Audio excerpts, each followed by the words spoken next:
どうもなんとか重工です。はい、本日は油断すると更新が途絶える株の企画ということでやっていきたいと思います。どこまでやれるのかはちょっと正直何も決めておりませんが、やっていきたいと思います。とりあえずハンドルを取り回し用につけました。で、切れ角が非常に少ないということで、レッグシールドを取り付けるためについているこのステーを切り取って、とりあえずね、切れ角が確保できるようにしていくのと、ダブルウィッシュボーン化するにあたってどうしようかなみたいな考察なんかもね、やっていきたいなと思います。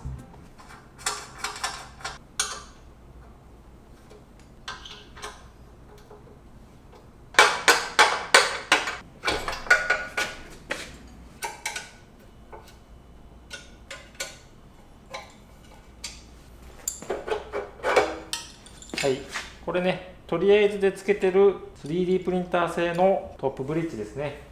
はい、もちろんこれでは走りません。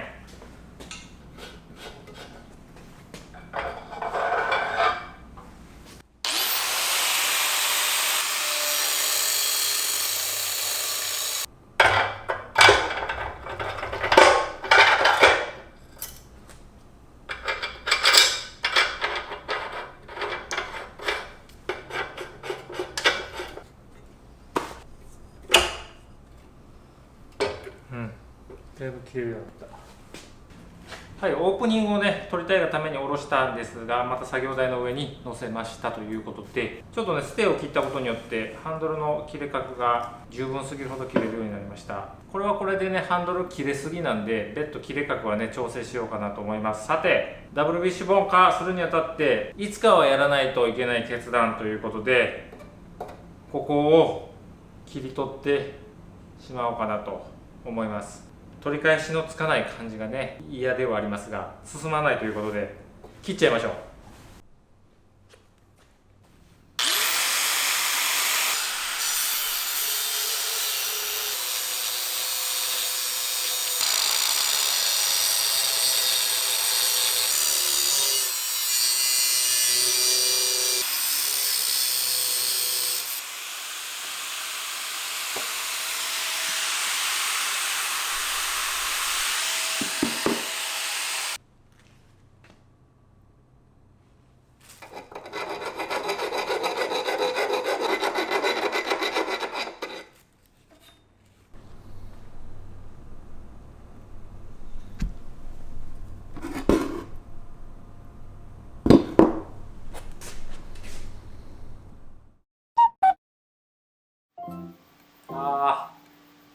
やったわ。もうこれ見て、これもじゃ、私人生2回目のもじゃですわ。これ12時間 400g のやつ、これをね、組み立ててで、こんな感じの機構にしたい、こんな感じのデザインになるっていうのをやりたかったんやけど、もじゃ、これ、尺足りひん。それ言うと落ち込みすぎやで。情けない。そんなにやって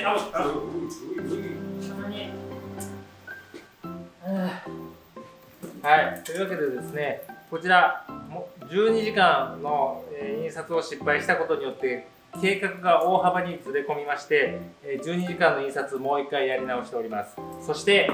まだ部品が足りないということで、今回こちらのね 3D プリンターで作った試作品で仮組みをして、なんかこんな感じのデザインになる、機構になるっていうのをやりたかったんですができないということで、なんと大問題、尺が足りませんということですね。 3D プリンターの動画撮ってないということでですね、尺が足りないということで、今回仕方がないので工房のツアーをやりたいなと、それで尺埋めをしたいなと思います。というのもですね、ここ最近私やる気が出ないという状況になっておりまして、なんでやる気が出えへんのかというと、なんか散らかっとって、なんか足に当たるとか、なんか物がないとかっていうのをですね、どうにもストレスになっとったということで片付けしておりました。で、そこら辺の成果をですね、ちょっと共有して今回の動画終わりにしたいと思います。はい、というわけで工房ツアーやっていきたいと思います。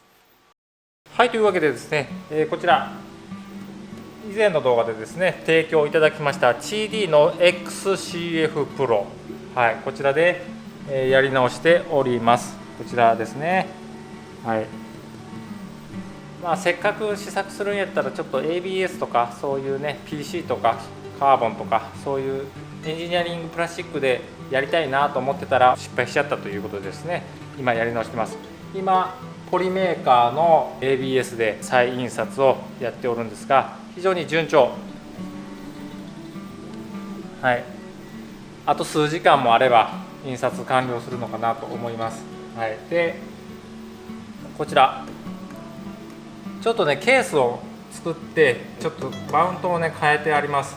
ここにフィラメントがあって、でこれホームセンターのねアルミパイプに、これは PCCF のジョイントを使ってアルミパイプを組んで、この防湿ケース、この防湿ケースは麦茶さんっていう YouTuber さんいるんですよ。麦茶さんの公開しているデータで作りました。このフックはね私が作りましたけど、基本的にケースは麦茶さんのねデータいただいて作ったという感じで、乾燥剤を入れながらですね、外気の湿気を吸わないようにした状態で印刷を最近はしていると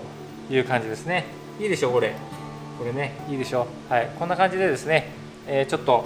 TD のもともとハイスペックなこの 3D プリンターもね、よりね高い運用レベルになっているという感じです。はい、ここにカメラつけてます。カメラつけていつでも停止できるようにはしてるんですよ。遠隔でしてるんですけど、寝ている時にもじゃり寄ったということでね。はい、でこちら、はい、こちらツールラックをねちょっとね回収しておりました。以前の動画でイレクターパイプを使ってツールワゴンを作ったんですが、ちょっと改良しました。はい、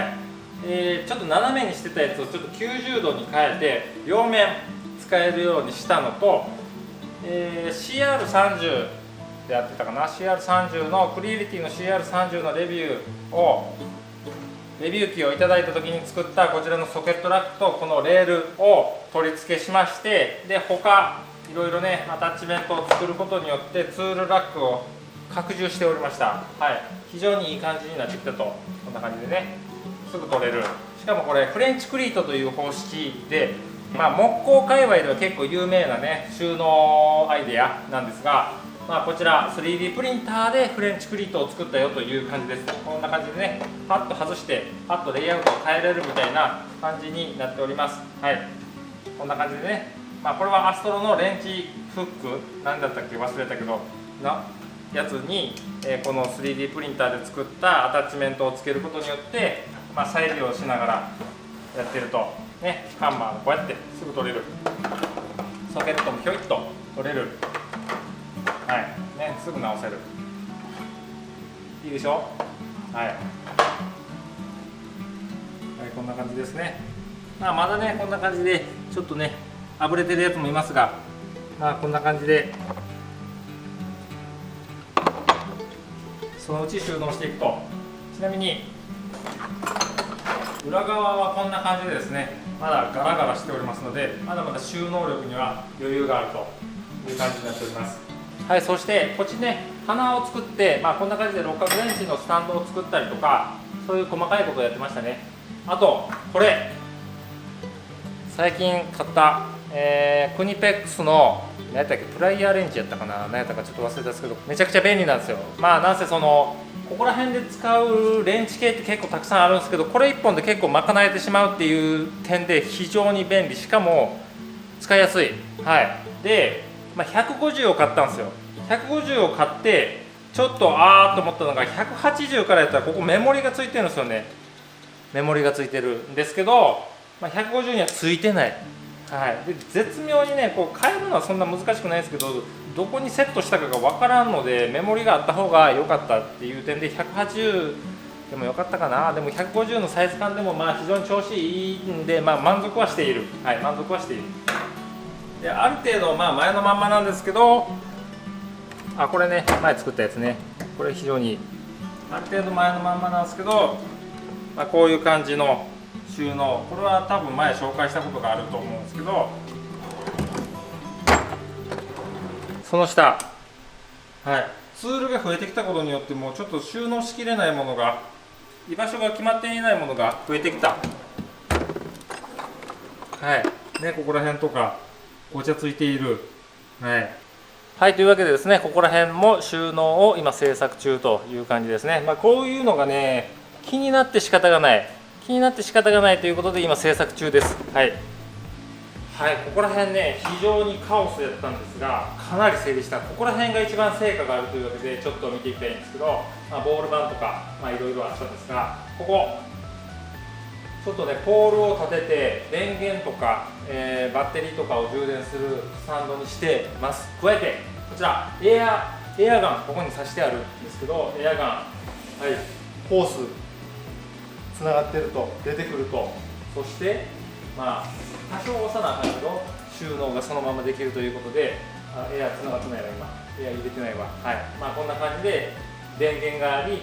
充電ができて、バッテリーの収納もここにできてみたいなやつをここにつけた。ちょっとアップで見てみましょうか。こんな感じでですね、エアガン、バッテリー、そして充電器、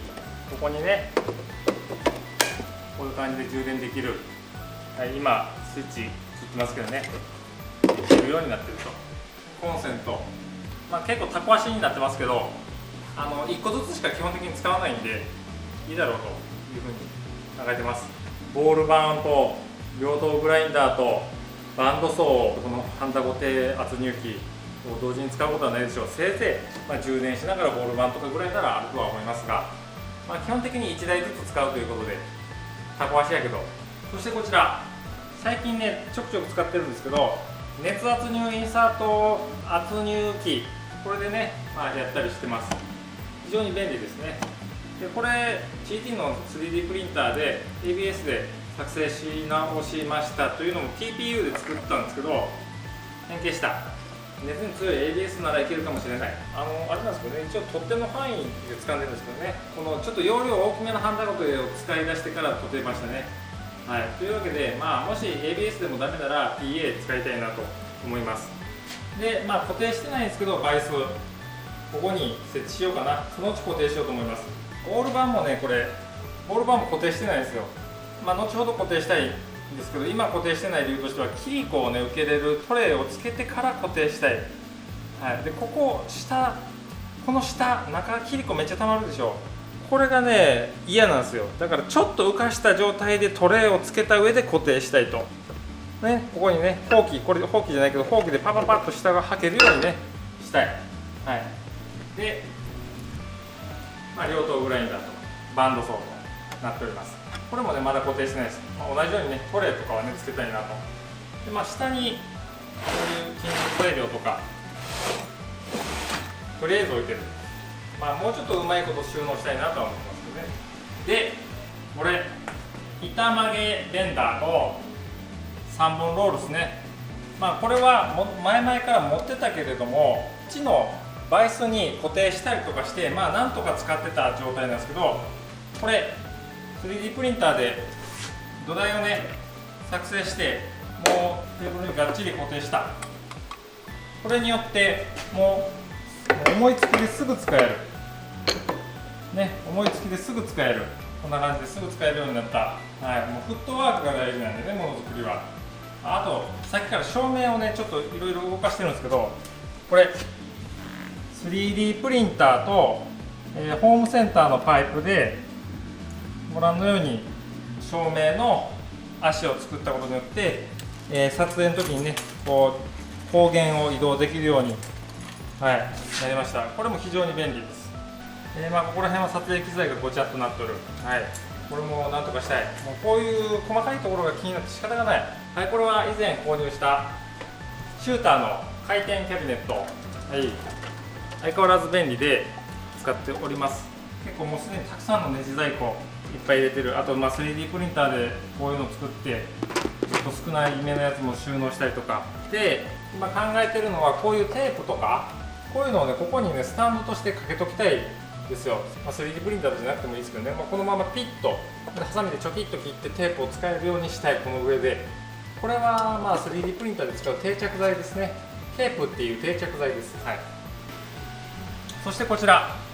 エンジニアリングプラスチックはね割と乾燥をさせておかないといけないというところで、フィラメント乾燥機ですね。フードドライヤーに似てるけれども、これフィラメント乾燥機です。でこれテプラ、これでねこういうのを作ったりねしてます。でまあこんな感じでですね 3D プリンターで今ツールの整理グッズを作っていると、こんな感じで、